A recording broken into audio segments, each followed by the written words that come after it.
anak info Sumbar, ketemu lagi dengan kita. Saya Febri. Saya Dedet. Lagi di Payo Basuang, Payo Kumbuah, Dangau Bakipe. sekarang sudah di depan mata.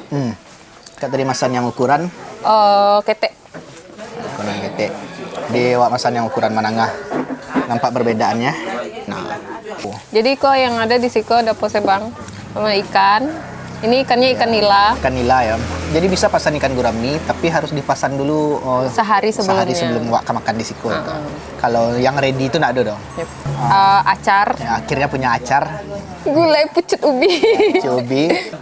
Tolong terubuk. Jadi di Ini taruang pakai tuh ada ikan. Ikan terubuk. Ikan asin terubuk namanya. Ini biasanya khas Payakumbuh nih atau 50 kota. Terubuk dan sama lado garambia ada ikan. Ada udang. Udang saya gitu. Padu bana yang taruh ikan bakar sama lado ya.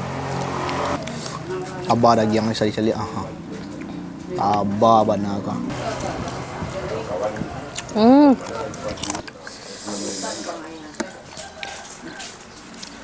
Mantap ya. Daging yang karena bumbunya gua. Jadi tagline itu isko padi. Raso santiang. Harago entiang.